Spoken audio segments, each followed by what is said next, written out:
हैं। स्वीडन के एक छोटे से गांव में गरीब किसान परिवार से जन्मे एक बच्चे की जिसका नाम इंगवार रखा गया। इंगवार का जन्म 23 मार्च 1926 को जन्म हुआ।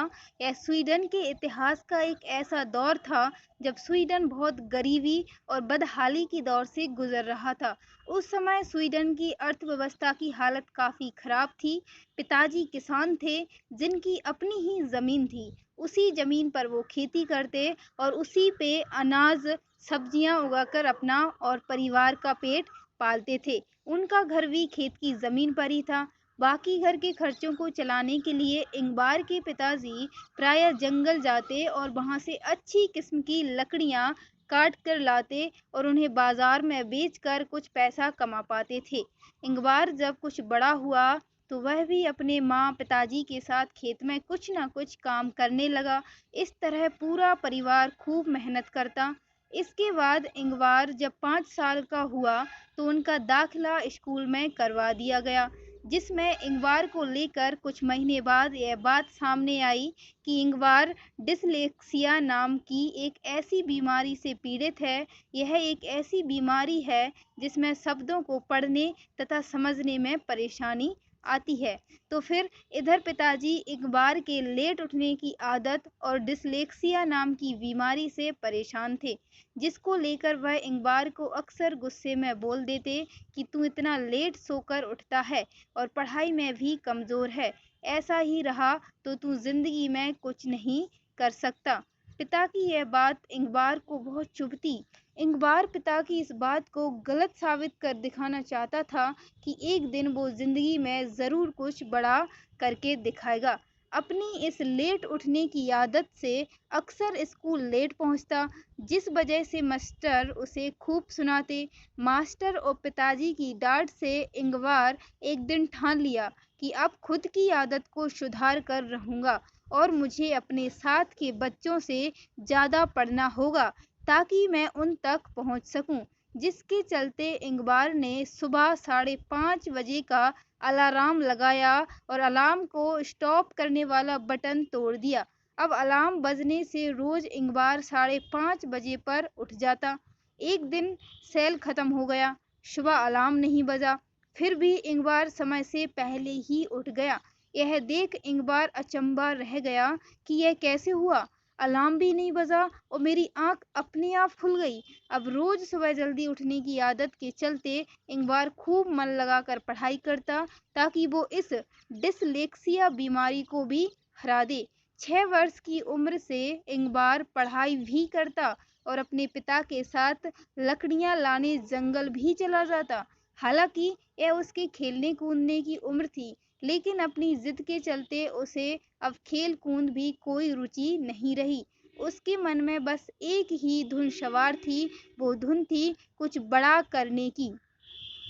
अब जब भी इंगवार अपने पिता के साथ जाता तो वहां से लौटते हुए रास्ते से लकड़ी के कुछ अच्छे सरकंडे चुनकर उठा लाता। उन सरकंडों की कलम बनाकर स्कूल के बच्चों को बेचकर खुद का जेब खर्च निकाल लेता था। यहीं से इंगबार अपनी इस छोटी सी उम्र से ही पैसा कमाने के और भी बेहतर अवसर तलाशने लगा। जब वो 7 साल का हुआ तो अपने पिताजी द्वारा बनाई 3 पहियों वाली लकड़ी की साइकिल पर माचिस बेचने जाने लगा। इससे वह अपने स्कूल के खर्चे निकाल लेता। जब वह 10 साल की उम्र में आया तो उसके पिता ने उसे साइकिल दे दी, जिस पर वह अपने आसपास के गांव में भी माचिस बेचने जाने लगा। उसी दौरान उसे पता चला कि अगर यह माचिस स्टॉकहोम शहर के होलसेल से खरीद ली जाए तो काफी सस्ती पड़ेगी। तो इस तरह मैं अधिक माचिस लोगों को बेच पाऊंगा, यानी कि अधिक मुनाफा कमा पाऊंगा। वही स्टॉकहोम शहर में अपने एक रिश्तेदार की मदद से इंगबार ने बहुत सारी माचिस मंगवा ली। अब वह इन माचिसों को पहले से भी कुछ कम दाम में बेचने लगा।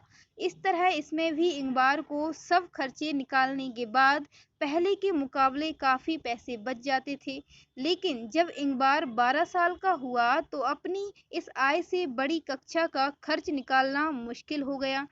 तब इंगवार ने अपनी आय को और बढ़ाने के लिए कुछ डेकोरेशन वाले प्रोडक्ट भी खरीद कर बेचने शुरू कर दिए। साथ ही साथ बॉल पेन और पेंसिल भी बेचने लगा। बॉल पेन बेचने से जब अच्छा मुनाफा हुआ तो इंगवार ने होलसेल से बहुत मात्रा में बॉल पेन खरीदना चाहा, लेकिन उसके पास इतने पैसे नहीं थे कि खरीद सके। तब इंगवार ने बैंक से $63 का लोन ले लिया। यह उसकी लाइफ का पहला और आखिरी लोन था। उसने अपने सभी सामान को स्टॉक करने के लिए एक छोटी सी झोपड़ी बना ली। साथ ही वो अपने पिता के साथ जंगल जाकर कंस्ट्रक्शन में काम आने वाली लकड़ियां लाने में भी मदद करता। लेकिन इन सब कामों के बावजूद उसने पढ़ना नहीं छोड़ा। लेकिन 20 साल तक आते आते इंगबार अब अपने बिजनेस को आगे बढ़ाना चाहता था, जिसके लिए उसको अपने बिजनेस के लिए अधिक समय देना अनिवार्य था। इसी के चलते इंगबार ने अपनी पढ़ाई छोड़ दी। अभी तक इंगबार साइकिल पर घूम घूम कर माचिस और डेकोरेशन जैसे कई अन्य सामानों को बेचने से उसके पास काफ़ी अच्छी जानकारी इकट्ठा हो गई थी, जिससे उसने यह समझा कि उसके आसपास के इलाकों में लकड़ी की बहुत सी चीज़ें बनाई जाती हैं और कौन सा सामान कहाँ से और कितना सस्ता मिलेगा, इन सब बातों का ज्ञान इंगबार को अच्छे से हो गया था। अपने जमा किए गए पैसे से अधिक सामान खरीदने तथा उन सामान को स्टोर करने की जगह अब नहीं था, जिसके चलते इंगबार ने जमा किए पैसों से मेल ऑर्डर बिजनेस करने का फैसला किया, जिसमें सामान को स्टोर करने की ज़रूरत नहीं थी। इंगबार ने अपने आसपास लकड़ी का सामान बेचने वाले कुछ लोगों से बात की, जिसमें उसने अच्छे से उनके रेट जैसी कई अन्य जानकारियां इकट्ठा कर ली। इसके बाद इंगबार ने आसानी से मिलने वाले ऐसे ही सामानों के लिए कैटलॉग यानी कि पर्चा छपवा लिए, जिसमें शुरुआत में picture frame, purse, ball pen जैसी कई छोटी छोटी चीजें शामिल की।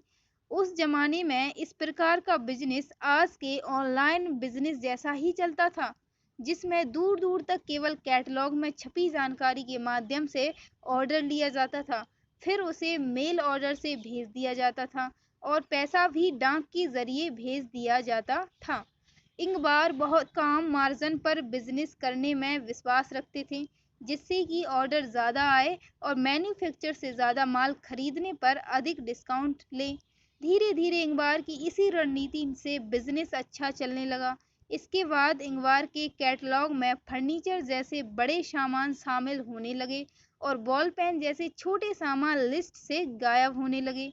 पिताजी के साथ काम करते करते इंगबार को लकड़ियों की अच्छी किस्म की पहचान थी, जिसके चलते वो अपने पिता की मदद से लकड़ियों को लोकल मैन्युफैक्चरिंग फैक्ट्री में देकर फर्नीचर तैयार करवाने का ऑर्डर देता, फिर उन फर्नीचर को कम मार्जिन में बाजार में बेच देता।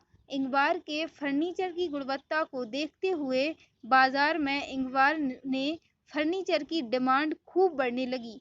माल अब बड़ी-बड़ी गाड़ियों में जाने लगा। इसी के चलते अब कई लोकल फैक्ट्रियां सिर्फ इंगबार के लिए काम करने लगीं, इंगबार के फर्नीचर बनाने लगीं। इंगबार के कंपटीटर्स को यह बात गवारा नहीं थी, क्योंकि उनका मानना था कि इंगबार यह नीति हमारे रेट खराब कर रही है, जिसके चलते डिमांड कम हो गई है। इंगबार के बढ़ते इस फर्नीचर्स की डिमांड से बाकी के नमी ग्रामी कंपनियों के फर्नीचर्स की डिमांड बाजार में गिरने लगी, जिससे कंपनियों को बहुत नुकसान होने लगा। इसी के चलते the Swedish furniture of would industry ने इंगवार की कंपनी का बायकॉट कर दिया, जिसके चलते सबने इंगवार के लिए जो माल था वो बनाने तथा बेचने से मना कर दिए। लेकिन कहते हैं ना कि किसी ईमानदार इंसान के लिए जब एक रास्ता बंद होता है तो भगवान उसके लिए कई रास्ते और खोल देता है। इंगबार ने हार नहीं मानी। उसने एक पॉलिश सप्लायर से माल लेना शुरू कर दिया, जो उसे पहले से भी कम दाम पर मिलता था, क्योंकि वहाँ कच्चा माल और लेबर दोनों ही बहुत सस्ती मिलती थी। इसके बाद इस बंदे ने दूसरे देशों से कई ऐसे सप्लायर ढूंढ लिए जहाँ वो बहुत सस्ते में माल बनवा सकता था। इंगबार ने होने फर्नीचर ब्रांड का नाम रखा। क्या नाम रखा उसने?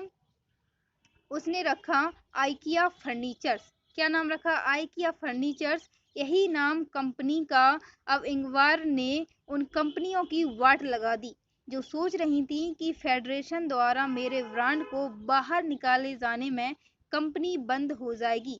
देखते ही देखते सस्ते फर्नीचर्स की वजह से इंगवार के फर्नीचर के डिमांड तेजी से बढ़ने लगे और इसी बढ़ती मांग को लेकर इंगवार ने 1953 में अपना पहला शोरूम खोला। 60 के दशक तक आते-आते कुछ और शहरों में भी अपने शोरूम खोल दिए। फर्नीचर को लेकर लोगों की ज़रूरतों को देखते हुए इंगवार के मन में सबसे पहली बार फोल्डिंग फर्नीचर का क्रिएटिव आइडिया आया, जिसके चलते इंगबार ने जब पहली बार बाजार में ऐसा फर्नीचर उतारा तो यह फर्नीचर लोगों में बहुत ही लोकप्रिय हुआ और जबरदस्त डिमांड हुई। इसके बाद इंगवार का बिजनेस और भी तेजी से आग की तरह फैला।